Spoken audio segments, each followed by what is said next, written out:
Lieutenant general धीरज सेठ अब देश के नए सेना प्रमुख होंगे।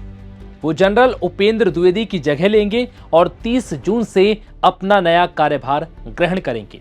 केंद्र सरकार ने लेफ्टिनेंट जनरल धीरज सेठ को भारतीय सेना के अगले प्रमुख के रूप में नियुक्त करने की आधिकारिक घोषणा कर दी है। आइए जानते हैं कौन है हमारे देश के नए आर्मी चीफ और क्या क्या बड़ी उपलब्धियां इनके नाम रही, जिसकी वजह से इन्हें देश का नया सेना प्रमुख चुना गया। दरअसल डिफेंस मिनिस्ट्री के द्वारा जारी एक आधिकारिक बयान के अनुसार राष्ट्रपति द्रौपदी मुर्मू ने लेफ्टिनेंट जनरल धीरज सेठ को भारतीय सेना का अगला सेना प्रमुख नियुक्त करने की मंजूरी दे दी है। वो जनरल के स्थायी रैंक के साथ 30 जून 2026 को वर्तमान सेना प्रमुख जनरल उपेंद्र द्विवेदी का स्थान लेंगे। जनरल उपेंद्र द्विवेदी ने जून 2024 में 30वें थल सेना प्रमुख के तौर पर कार्यभार संभाला था। बयान में यह भी स्पष्ट किया गया है कि नए सेना प्रमुख के रूप में लेफ्टिनेंट जनरल धीरज सेठ का कार्यकाल 31 अगस्त 2028 तक होगा। अब ये जानिए कि धीरज सेठ हैं कौन। लेफ्टिनेंट जनरल धीरज सेठ भारतीय सेना के सबसे अनुभवी आर्म्ड कॉर्प्स अधिकारियों में से एक है और उन्हें सेवा में लगभग 4 दशक यानी 40 सालों का विशाल अनुभव है। अब तक वो 49वें उप सेना प्रमुख के तौर पर सेवाएं दे रहे थे, लेकिन 30 जून 2026 से वो सेना प्रमुख के तौर पर कार्यभार संभालेंगे। उन्होंने खड़कवासला स्थित नेशनल डिफेंस एकेडमी से ग्रेजुएशन किया। उसके बाद दिसंबर 1986 में उन्हें आर्म्ड कॉर्प्स में कमीशन मिला था। उन्होंने कई अहम ऑपरेशनल कमांड और राजनीतिक पदों पर काम किया है। उनके पिता भी आर्मी अधिकारी रह चुके हैं।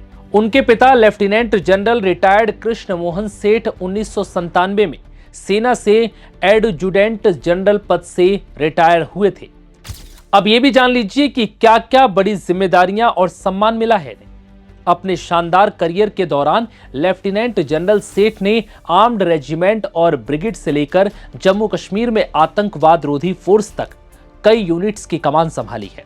उन्होंने सुदर्शन चक्र कॉर्प्स का नेतृत्व भी किया है और साउथ वेस्टर्न व सदर्न कमांड दोनों की कमान संभाली है। डिफेंस मिनिस्ट्री की तरफ से जारी बयान के मुताबिक आर्मी कमांडर बनने पर जनरल सेठ ने साउथ वेस्टर्न कमांड और सदर्न कमांड की कमान संभाली। उन्हें 2 ऑपरेशनल आर्मी कमांड की कमान संभालने और 2.5 साल से ज्यादा समय तक अहम इलाकों में रणनीतिक देखरेख करने का दुर्लभ सम्मान मिला। साल 2022 में उन्हें अति विशिष्ट सेवा मेडल, 2025 में उन्हें परम विशिष्ट सेवा मेडल और साल 2026 में उन्हें उत्तम युद्ध सेवा मेडल मिल चुका है। उन्होंने कई अहम स्टाफ और रणनीतिक पदों पर काम किया, जिसका ऑपरेशनल प्लानिंग, फोर्स मैनेजमेंट और क्षमता विकास पर काफी असर पड़ा है। फोर्स के आधुनिकीकरण में अपने योगदान के लिए पहचाने जाने वाले जनरल सेठ ने आर्मी हेडक्वार्टर के रणनीतिक योजना और क्षमता विकास विभागों में भी अहम पदों पर काम किया है।